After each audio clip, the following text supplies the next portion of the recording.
कोशिश करने वालों की कभी हार नहीं होती, लहरों से जो डर जाती नैया उनकी पार नहीं होती।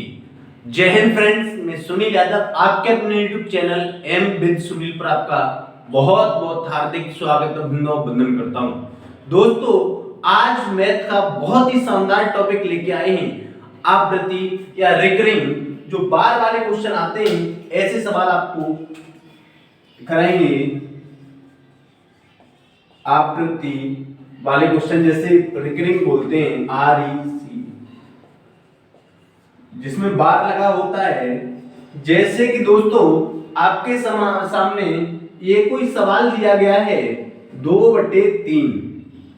अगर आपसे कहा जाए कि 2 में 3 का भाग लगाया जाए तो आंसर आएगा 3 का भाग जब 2 में लगाएंगे तो सीधे आएगा 3 का भाग जब 2 में नहीं आएगा, या पॉइंट लगाएंगे या 0 बढ़ाएंगे या 6 लिखेंगे, 3 18, फिर 2 आ गया, दशमलव लगा हुआ है, फिर 0 बढ़ा लिया, 3 18, फिर 2 आ गया, पॉइंट लगा हुआ है, फिर हमने 0 बढ़ा दिया तो 3 18, इस प्रकार से फिर 2 आ गया और ये लगातार बढ़ता ही जाएगा। इस प्रकार से हम कह सकते हैं इसका मान 0.6666 ये लगातार बढ़ता जाएगा। तो दोस्तों इस चीज को हम इस तरीके से भी लिख सकते हैं कि ये 0.6 ऐसे हम लिख सकते हैं 0.6 बार, इसे बार बोलते हैं। ठीक है, अब देखते हैं इस शब्द को अगर लिखने, जैसे आपके सामने ये चीज दिया है 0.6 बार। दोस्तों अगर इसको हमने फ्रैक्शन में लिखना है तो इसके लिखने के लिए सबसे पहले हम ये संख्या लिखते हैं जो संख्या दी होती है। अब इस जितनी संख्या पे बार लगा होता है, जितनी संख्या पे, कितनी संख्या पे बार लगा हुआ है, केवल एक संख्या पे लगा हुआ है, तो उतने 9 नीचे लिख देते हैं। क्लियर? तो अब इसका मान आ गया, 3 से काट दो, 3 दूनी 6, 3 त्रिका 9। इस प्रकार से हम कह सकते हैं कि 0.6 बार का मान 2/3 आ गया। क्लियर? समझ में आ रहा है? आइए अब इसी प्रकार से हम आगे बढ़ेंगे कि आगे और भी बहुत अच्छे सवाल हैं। जैसे आपके सामने ये सवाल कोई है दूसरा कि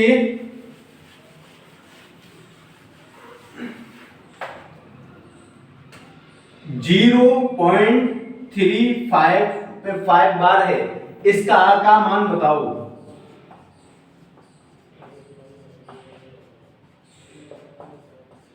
तो मेरे नौजवान साथियों, हम इसमें देखेंगे कि 0.3 बार है। अगर ऐसे सवाल आपके सामने आए तो हम क्या करेंगे, इस पूरी संख्या को पहले लिखेंगे जो संख्या दी गई है, माइनस जिस संख्या पे बार नहीं है, जिस संख्या पे बार नहीं है उसको उससे घटाएंगे, अपॉन में वही कंडीशन, जिस संख्या पे, जितनी संख्या पे बार लगा हुआ है उतने 9 नीचे लिखेंगे। तो हम यहाँ पे लिखेंगे 35 - 3/9। क्लियर? अब 35 से जब 3 घटाएंगे तो 35 से जब 3 घटाएंगे तो हो जाएगा हमारा 32/9। जी, ये इसका आंसर आ गया। क्लियर? आइए देखते हैं हम अपना इसी तरीके से एक और नेक्स्ट सवाल। जैसे आपके सामने ये दिया गया है कि 0.123 बार का मान बताओ। अब हमें इसका मान ज्ञात करना है। दोस्तों जब हमें इसका मान ज्ञात करना है तो इसके लिए हमें क्या करना है, सबसे पहले हम लिखेंगे जो संख्या दी गई है, इस पूरी संख्या को लिख लिया बटे जितनी संख्या, जितने डिजिट पे 1 2 3 जितने डिजिट पे बार लगा हुआ है उतने 9 हम नीचे लिख लेते हैं, उतनी बार हम 9 लिख लेते हैं। क्लियर? अब देखो 1 2 3 123/923 99।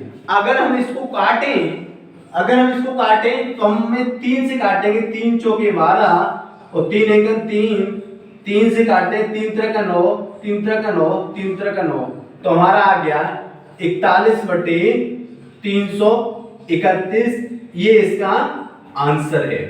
क्लियर? आइए हम देखते हैं और भी सवाल है हमारे पास जो कि बहुत ज्यादा इंपॉर्टेंट सवाल है, ये किसी न किसी एग्जाम में जरूर आए हैं। आइए देखते हैं। एक और सवाल है, बहुत ज्यादा इंपॉर्टेंट सवाल है दोस्तों। सवाल है कि 0.39393939 का मान बताओ। आपके ऑप्शन भी दिए गए हैं। ऑप्शन ए में दिया गया है 39/100, ऑप्शन बी में दिया गया है 13/33, ऑप्शन सी में दिया गया है 93/100, ऑप्शन डी में दिया गया है 39/300। आपको दोस्तों ये ज्ञात करना है कि इसका मान कितना होगा।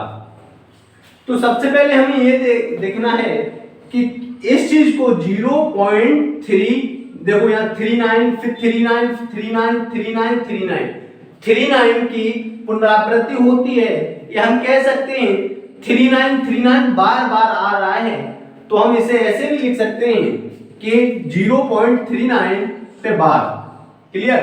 अब हमें इसका मान ज्ञात करना है, तो हम ऐसे लिख सकते हैं 39 अपॉन एक संख्या और 2 संख्या, इन 2 संख्याओं में बार है तो हम 2 बार 9 लिख लेते हैं। क्लियर? दोस्तों अब इसे 3 से काट दो, 3 से काटेंगे तो हमारा 13 आएगा, यहां से 3 से काटेंगे तो हमारा ये 33 आएगा। इस प्रकार से 13/33 ये हमारा आंसर आ गया, जो कि हमारे ऑप्शन नंबर बी में दिया गया है। क्लियर? आइए दोस्तों हम देखते हैं इसी प्रकार से हमारे कुछ और सवाल हैं जो किसी न किसी एग्जाम में आए हुए हैं। आइए देखते हैं।